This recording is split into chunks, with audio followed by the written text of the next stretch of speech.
Okay, so this is our last example of an order of operations problem. Remember, this is an expression. It's not an equation. We're not solving anything. We're just evaluating, trying to simplify it. Okay, so we note that we have brackets, these square brackets right there. I'll make them a little bigger. And so we're going to be working inside those brackets. We see parentheses here, and then we also have parentheses over here. Now, those two sets of parentheses don't interfere with each other, right? Like one is in one part of a subtraction. I'm talking about the subtraction right there. It's separated, and so we can work both of those at the same time. Okay, so I'm going to keep what I'm keeping, 7, and then that's going to be times 15. Now, I'm using the parentheses there just to indicate multiplication, and then minus 2.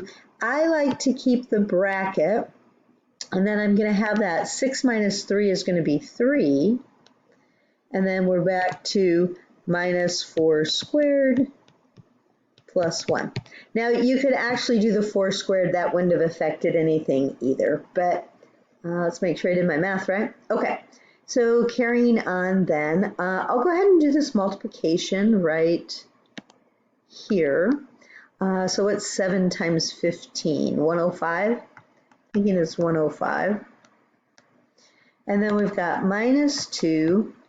And then in these brackets now, I'm going to have 3 minus, I'll do the exponent part right there. I'm trying to be all color coordinated. 4 squared is 16, so it's going to look like that.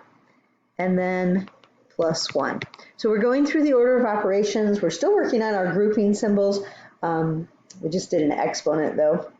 All right, so now we have 105 minus 2 times, and now we need to do this part right here. Well, 3 minus 16, that's going to be a negative 13.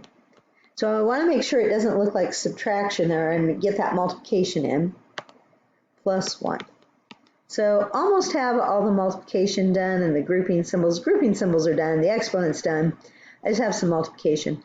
So 105, and now it's going to be plus, because this is going to be negative 2 times negative 13, or you can think of it as minus 2 times negative 13, but it's going to be plus 26 plus 1.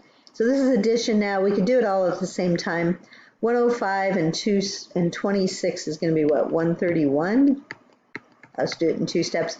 So it looks like I'm getting 132.